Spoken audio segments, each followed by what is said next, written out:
నమస్తే, welcome to KK news. నేను శ్రీదేవి.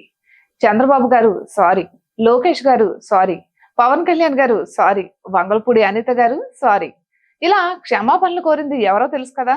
గత 5 ఏళ్లుగా సోషల్ మీడియాలో రెచ్చిపోయిన ఒకరు ఇలా క్షమాపణలు చెప్పుకొచ్చారు. ఇక నుంచి నేను రాజకీయాలు మాట్లాడను, జీవితాంతం సైలెంట్ గానే ఉంటాను, నేను ఎవరిని తిట్టలేదు కూడాను. నేను ఎక్కువగా పొగిడింది చంద్రబాబునే. శ్రావణ మాసం సినిమా రిబ్బన్ కటింగ్ రోజున 100 అడుగులు కటౌట్ పెట్టా. ఆ మాట అన్నది ఎవరో తెలుసా? దర్శక రచయిత పోసాని కృష్ణమురళి. నేను ఎవరిని వ్యక్తిగతంగా దూషించలేదు, వ్యక్తిత్వ హననానికి పాల్పడలేదు, వర్గాల మధ్య విద్వేషాలు రెచ్చగొట్టలేదు, ఎవరి మనోభావాలను దెబ్బతీయను లేదు. ఆ మాట అన్నది ఎవరో తెలుసా? దర్శకుడు రామ్ గోపాల్ వర్మ. అయితే సినీ సెలబ్రిటీలుగా ఉంటూ ఎంతో పేరు తెచ్చుకున్న ఇటువంటి వ్యక్తులు బహిరంగ క్షమాపణలు కోరడం విస్తుగొలుపుతోంది.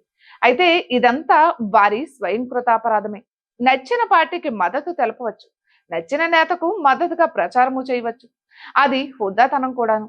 ఇక గతంలో సినీ రంగం నుంచి చాలా మంది రాజకీయాల వైపు వచ్చారు, రాజకీయాల కోసం మాట్లాడారు, కానీ క్షమాపణలు కోరేంత పరిస్థితి ఎవ్వరూ తెచ్చుకోలేదు. దీనికి ముమ్మాటికి ఈ ముగ్గురు చేసిన తప్పిదాలే కారణం. మితిమీరిన కామెంట్స్ తో ప్రత్యర్థులపై వ్యక్తిగత దూషణలకు దిగితే పరిస్థితి ఎలానే ఉంటుంది మరి. వాస్తవానికి వైసీపీలో వీరెవ్వరికి సభ్యత్వాలు లేవు.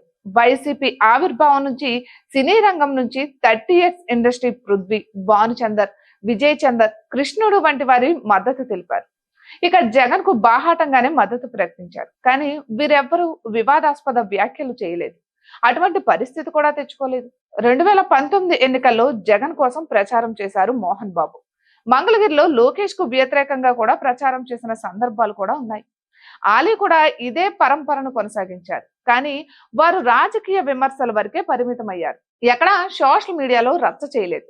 అయితే సినీ సెలబ్రిటీలుగా ఉన్న పోసాని కృష్ణమురళి, రామ్ గోపాల్ వర్మ, ఆ నటి మాత్రం అతిగా వ్యవహరించారు. అందుకు ఇప్పుడు మూల్యం చెల్లించుకుంటున్నారు. చివరికి క్షమాపణలు చెప్పుకునేంత స్థాయికి దిగజారిపోయారు. ఇక ముందు అటువంటి తప్పు ఎవ్వరూ చేయకుండా ఆ ముగ్గురు గుణపాఠంగా మిగులుతారు అని విశ్లేషకులు అభిప్రాయపడుతున్నారు. ఇటువంటి మరెన్నో వీడియోస్ కోసం కేకే న్యూస్ తెలుగు ఛానల్ ని సబ్స్క్రైబ్ చేసుకోండి.